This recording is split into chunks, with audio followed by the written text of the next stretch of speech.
Hello guys, magandang araw. So, sa mga nakasubaybay dyan sa ating page, so alam nyo na yung mga reels natin pagdating sa Subot B3 o kayang Big Brother, itong mini sumubot na to.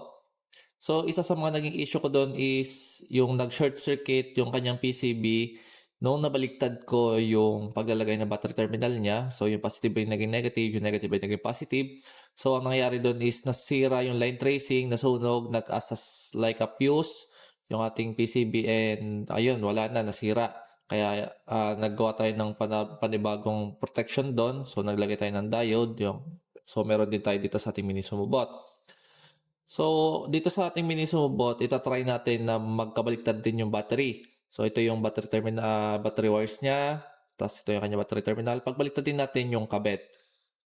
So, yung positive, ilagay natin sa negative. Ayan, kitang-kita nyo naman. And then, scoop natin. At ang kanyang negative ay ilagay natin sa positive. Ayan, nahirapan pa ako isuot guys. Ayan. So, kitang-kita naman dyan na magkabaliktad yung ating polarity. So, ano bang mangyayari kung sakaling i-on ko tong switch na to? So, wala.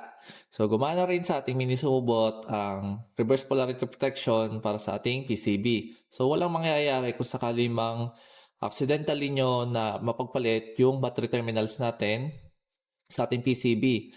So, isa yan sa mga magandang protection ng ating mga PCB board para sa ating Subot B3 at mini sumubot. So, yun lang guys. So, for my update lang sa ating mini sumubot is stay tuned lang sa ating channel.